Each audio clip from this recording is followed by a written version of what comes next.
Whether you're a longtime fan of the show or a new listener, welcome to Storyworthy. Boy, if you're a new listener, you have a lot of catching up to do. This July of 2025 will be my 15th year podcasting. So you can go back in the Storyworthy catalog and listen to an awful lot of stories. But today I am recording solo because I have so much to catch you guys up on. And I've been really looking forward to recording. First and foremost, I had cochlear implant surgery on December 17th. That's right. Last May in 24, I lost the hearing in my right ear. Now, I've talked about this before on a couple of other episodes, so I don't really want to go into how it happened, because at the end of the story, I don't know how it happened, and nobody else does either. But the point is after a small battle with my insurance company, I got them to approve me having a cochlear implant inserted in my head. So that happened. It's very exciting. And I'm still deaf in my right ear. I still can't hear, but I will be activated next week on January 7th. Yeah, next week. That's my birthday, in fact. So January 7th, I go back down to the Keck Otolaryngology building at USC, and they activate me. Am I excited? Yeah, a little bit, just a little bit. I've been hearing, of course, in stereo for the last, 10 months or 9 months, whatever. And it's just not the same. It really isn't. So I miss hearing in stereo. This mono has been for the birds, especially when it comes to music and podcasting. Because while, as you hear, I can speak clear enough, and that's not the problem, speaking. It's the hearing and it's the editing. So it's been very difficult. It's been very difficult for me this year, but hopefully this is going to be resolved when I get activated next week. So when I went in for the surgery, I had to go at 5:30 a.m. And, everybody who's getting surgery there that day is checking in. And then at about 7 a.m., so a good, hour and a half goes by. Maybe it was 6:30, but then they finally start calling names, and then you enter the pre-operation room, I guess you call it, So everybody's going to a different bay. Is it called a bay? And on the bed is your hospital gown you're supposed to put on, and the socks, and then lay in bed and wait for them, the nurses to come and put an IV in you. So I did all that, and then the surgeon came in to confirm that it was my right ear that they were operating on. And in fact, he took a marker and he wrote on my neck, yes, and then signed his name. So I guess that's pretty much the seal of approval. And, nobody's going to mess up and do the wrong ear. And anyway, asked me if I had any more questions, and everybody was very nice. The anesthesiologist came in. She was very kind, Dr. Lee. And I did have some questions, and she answered everything. And then she said, okay, I'm going to go ahead and put the margarita in your IV. I'm taking it like the margarita is like, the stuff that should make you feel good, right? Like the propofol or whatever, drugs, the good stuff. And I could see her push the medicine into my IV. And all I remember then is like, they started moving the bed I was on, and then I was out. I mean, it's so funny how susceptible, how fast we can be put out. I mean, I guess that's obvious, but holy cow. Then, of course, I don't remember anything until surgery was over. I think it was about less than 2 hours later. And when I woke up, I think there was a nurse there, and my boyfriend Tom was there, so that was very good. And, no bandages on my head. Can you believe that? They cut a 4-inch incision around the back of my right ear. So it's like on a curve, the curve of my ear. And then I guess they lifted up that flap. That sounds nice, doesn't it? And they drilled through my skull. Isn't this great? This gets just better and better, doesn't it? They drill through my skull to get to my inner ear, and then they place an electrode in there that has a wire going up to my brain to replace the ear nerve. I think there's two ear nerves and one of mine is gone. Something like that. Anyway, to replace it. And so it's very technical. I don't understand it. And then they inserted a magnet underneath my skin on my head. So they didn't shave any hair away at all. Not that I can tell. But there is a magnet now in my head. Magnets stick to my head. And yeah, it's a nice party trick I have. And this is the magnetized area that will hold my sound processor, which I have, but it's not activated yet. When I left the hospital, I got there at 5:30 a.m. I left probably at noon. They sent me home with this huge backpack from the Cochlear company, because that's the company I'm going with. There were like 3 companies that make cochlear implants, and what I'm going with is called Cochlear. And anyway, they gave me this huge backpack full of my accessories. Yes, now I have accessories. Did I want this in my life? Not necessarily. I mean, yes, I want my hearing restored, but I just can't believe it. So there's like, the charger to charge the sound processor. And then there's 2 different kinds of sound processors. And then there's 2 different kinds of sound processors. One just goes behind your ear. It almost looks like a hearing aid. And it attaches with a wire to the magnet, which attaches to your head. Now, that'll go under my hair. You won't see that on me. But anyway, that's an option. And the other option is that the sound processor is all one piece, and it's just like a circle, but it's about 1/4 inch thick. It's kind of thick. It holds the batteries and the sound processor, and that just sticks right onto that magnet. Everything sticks onto the magnet. Oh my gosh. Anyway, that seems like something that would be less noticeable, more discreet, to just wear it's called the Kanso sound processor. Oh my gosh, the lingo. Anyway, it's called the Kanso, and I would think that would be what everybody would wear, because you only have to have one thing on.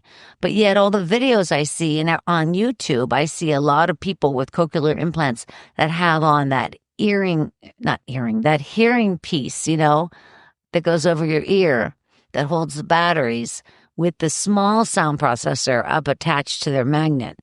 And I'm going to figure out why that is. Believe me, I have a feeling it's something about the weight of the Kanso processor versus the other cochlear implant processor. Oh my gosh, you guys. I mean, is this story worthy? I don't know. But all I know is I have a big backpack full of accessories. And when I go in to get activated this Tuesday, I'm going to learn all about it. But there's things like, something waterproof so you can swim with it on. I don't know why you'd need to hear underwater, but okay. And then there's like a little microphone that you can attach onto somebody across the room. And so when they're talking, it goes right to your head. And then I'll be able to, stream stuff right in my head. That's right, through an app, which I of course uploaded. So as you see, 2024 was a big year for me, losing my hearing and now getting my hearing back. So I have recovered. I mean, for the first week, I kind of just chilled on the couch, taking Tylenol, like really strong Tylenol, and then oxycodone, which kind of made me sleepy. I never got stoned on the oxy, unfortunately. It just made me sleepy. And there was never any real pain. It's just like an uncomfortableness in my head. And my head felt very tight, I think because of the surgical glue. So there was a heaviness. Like I said, I wore, or maybe I didn't say this, I brought my airline pillow to the hospital. Like one of the things you put around your head, looks like a horseshoe. I brought one of those pillows, and it helped me a lot because it kind of held up my head, which just felt a bit weak. You know what I mean? But I never was dizzy, maybe a teeny bit of vertigo, but very little, no dizziness. And I laid around and watched a lot of TV is what I did.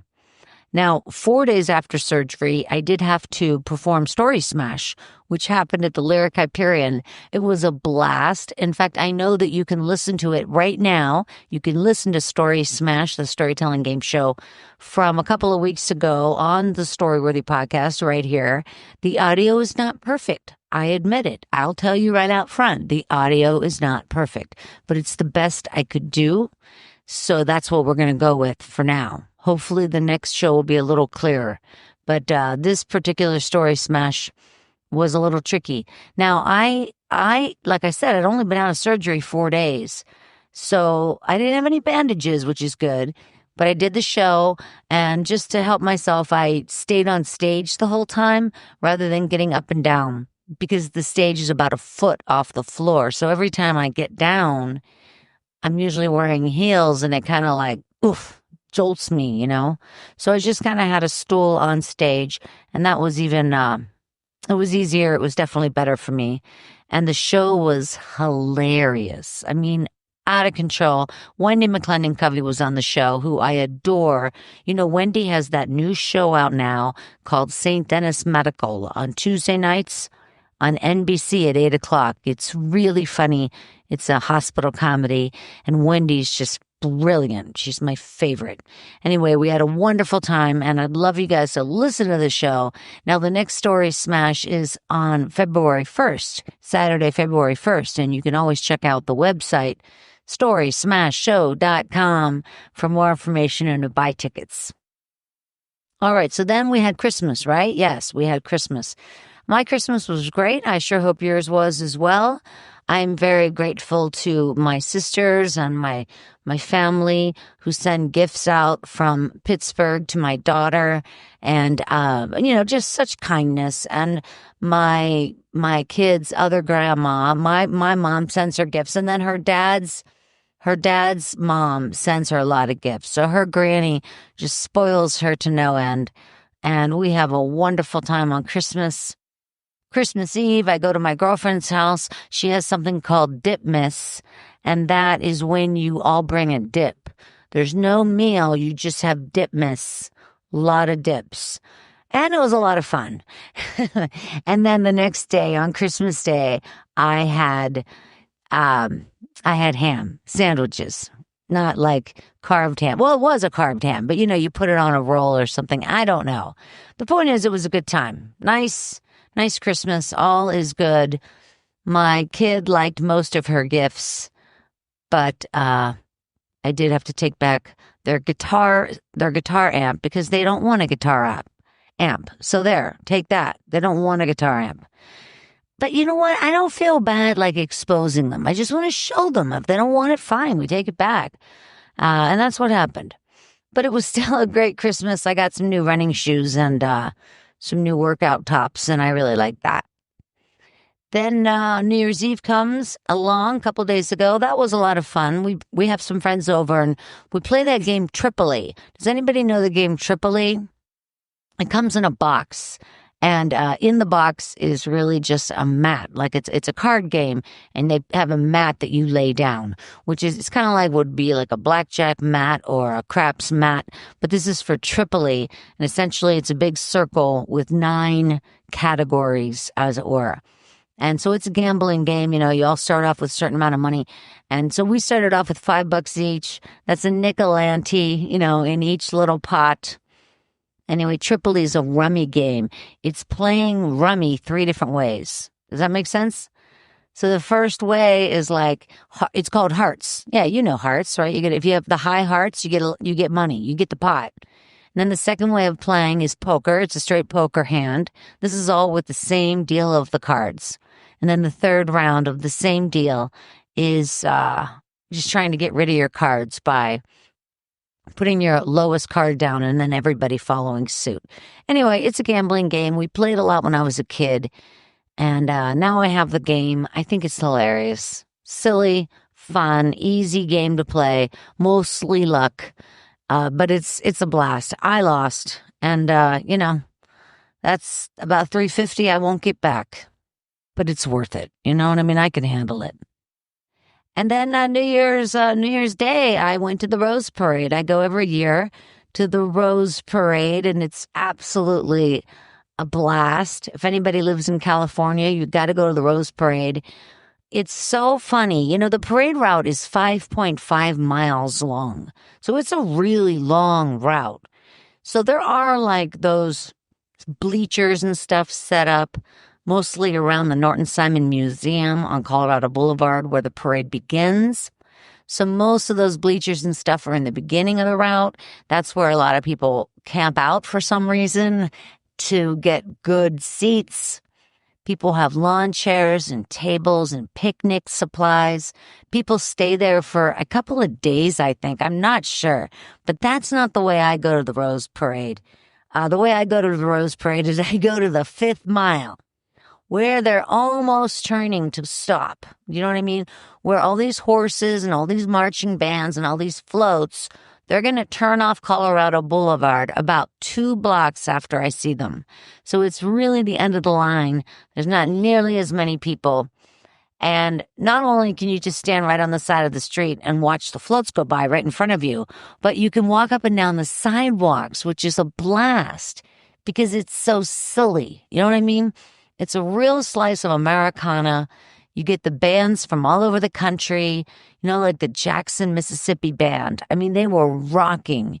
These marching bands with different types of costumes, and the majorettes looked certain ways, and the cheerleaders and, you know, the Alabama cheerleaders and, you know, the Atlanta this. And anyway, just fantastic. Really great slices of Americana. There were, I believe, 45 floats in the parade this year. And, you know, these are floats that have to be made with botanical items like flowers and dead flowers and seeds. And, you know, the people that work on these floats, they do it all year long. You know what I mean? The Rose Parade, it has been going on for generations of families, over 100 years. And they work on these floats forever. They're very expensive. And it's taken very seriously, which I find very funny. Anyway, I like being a part of it. I like waving. I like seeing all the floats. It's a blast. And then I go home and I watch it on TV. Oh boy, I gotta get a life. Anyway, the Rose Parade, good times. So I just wanted to touch base. Like I said, I told you guys I would make a podcast after I got my surgery. Well, surgery is over. It's been 2 weeks, and my ear is not completely healed, and I can't sleep on it yet, but it's definitely getting better. And like I said, I get activated on Tuesday, January 7th. It'll be a great birthday present, and I am excited. All right, you guys, I hope to catch you guys a lot more here in 2025. For sure, I can see you at Story Smash on February 1st and April 5th. There you go. 2 dates for Story Smash, the storytelling game show. I'd love you guys to come out. StorySmashShow.com for more information. And of course, you can always go to StoryWorthyPodcast.com and ChristineBlackburn.com. And if that weren't enough, hey, why don't we throw in one more website? Okay, we will. It's MyLifeIn3Songs.com. Please, you guys, if you haven't checked it out yet, please check out My Life in 3 Songs. It's my very favorite project I've ever done. I talk to comedians about the 3 songs in their life that have impacted them. And boy, oh boy, are the choices fantastic. It's on Spotify because we listen to the music, and Spotify gives us that free music to use from their catalog. So please check out MyLifeIn3Songs.com, My Life in 3 Songs on Spotify, and out of the 55 comedians like Margaret Cho and Patton Oswalt and Todd Glass and so many other fantastic comedians, I know you're going to love it. All right, you guys, thank you again so much for tuning in and following my audio journey and my cochlear implant. Now you know somebody that has a cochlear implant. And I'll let you know how it goes next week. All right, you guys, thank you again so much for listening. I really appreciate it. Happy New Year 2025. And on behalf of Storyworthy, my name is Christine Blackburn saying, make it a story-worthy week.